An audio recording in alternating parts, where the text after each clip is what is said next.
Celui qui ne prend pas sa croix et qui ne me suit pas, celui-là n'est pas digne de moi. Celui qui veut garder sa vie la perdra. Celui qui perdra sa vie à cause de moi la retrouvera. Si quelqu'un reçoit les disciples, c'est Jésus qui le reçoit. Si quelqu'un vous reçoit, c'est moi qui le reçois. Et la personne qui me reçoit reçoit aussi celui qui m'a envoyé. Si quelqu'un reçoit un prophète parce que c'est un prophète, il aura la récompense qu'on donne à un prophète. Si quelqu'un reçoit une personne fidèle à Dieu parce qu'elle est fidèle, il aura la récompense qu'on donne à une personne fidèle. Je vous le dis, c'est la vérité. Si quelqu'un donne à boire un verre d'eau fraîche à l'un de ses petits parce que c'est mon disciple, il aura sûrement sa récompense.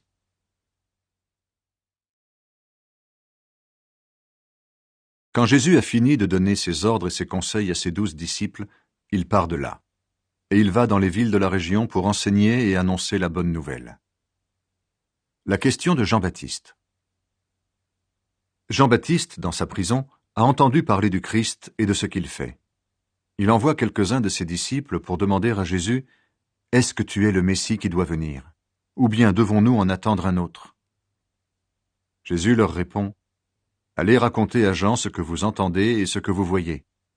Les aveugles voient clair, les boiteux marchent bien, les lépreux sont guéris, les sourds entendent, les morts se réveillent, les pauvres reçoivent la bonne nouvelle. Il est heureux, celui qui ne refuse pas de croire en moi. »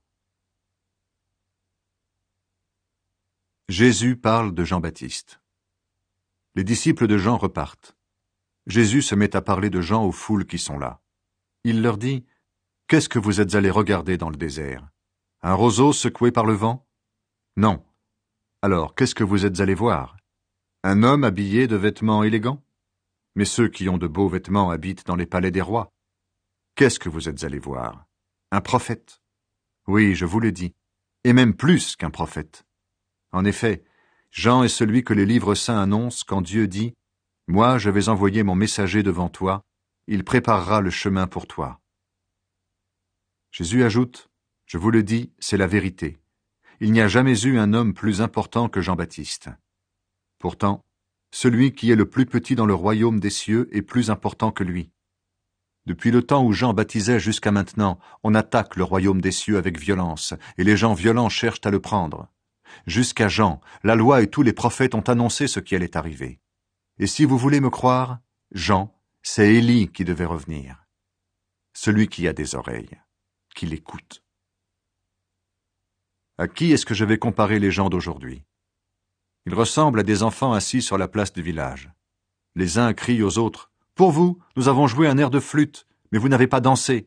Nous avons chanté un chant de funérailles, mais vous n'avez pas pleuré. » En effet, Jean-Baptiste est venu. Il ne mange pas, il ne boit pas, et les gens disent « Il est fou !» Le Fils de l'homme est venu. Il mange et il boit. Et les gens disent « Regardez, cet homme pense seulement à manger et à boire. Il est l'ami des employés des impôts et des pécheurs. » Mais quand on voit ce que fait la sagesse de Dieu, on reconnaît qu'elle agit bien. Les villes qui refusent de croire. Alors Jésus se met à faire des reproches aux villes où il a accompli la plupart de ses miracles. En effet, les habitants n'ont pas changé leur vie. Jésus leur dit « Quel malheur pour toi, ville de Chorazine! Quel malheur pour toi, ville de Bethsaïda! C'est chez vous que Dieu a fait des choses extraordinaires, et non à Tyr et à Sidon. S'il avait fait ces choses là-bas, leurs habitants auraient changé leur vie depuis longtemps. Il l'auraient montré en prenant des sacs comme habits et en mettant de la cendre sur leur corps. Oui, je vous le dis, le jour où Dieu jugera les gens, il sera moins sévère avec les habitants de Tyr et de Sidon qu'avec vous. Et toi, ville de Capernaüm, est-ce que Dieu te fera monter jusqu'au ciel? Au contraire, il te fera descendre chez les morts. C'est chez toi que Dieu a fait de grandes choses, et non à Sodome. S'il avait fait ces choses-là à Sodome, cette ville existerait encore aujourd'hui. Oui, je vous le dis, le jour où Dieu jugera les gens, il sera moins sévère avec les habitants de Sodome qu'avec les tiens. Jésus fait connaître son Père aux petits. Peu de temps après, Jésus dit « Père, Seigneur du ciel et de la terre, je te dis merci. En effet, ce que tu as caché aux sages et aux savants, tu l'as fait connaître aux petits. Oui, Père, tu l'as bien voulu. Mon Père m'a tout donné. Personne ne connaît le Fils sauf le Père. Personne ne connaît le Père sauf le Fils. Mais le Fils veut montrer le Père à d'autres pour qu'ils le connaissent aussi. Venir auprès de Jésus pour trouver le repos. Venez auprès de moi, vous tous qui portez des charges très lourdes et qui êtes fatigués, et moi je vous donnerai le repos. Je ne cherche pas à vous dominer.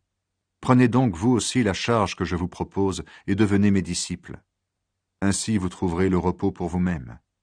Oui, la charge que je mettrai sur vous est facile à porter. Ce que je vous donne à porter est léger.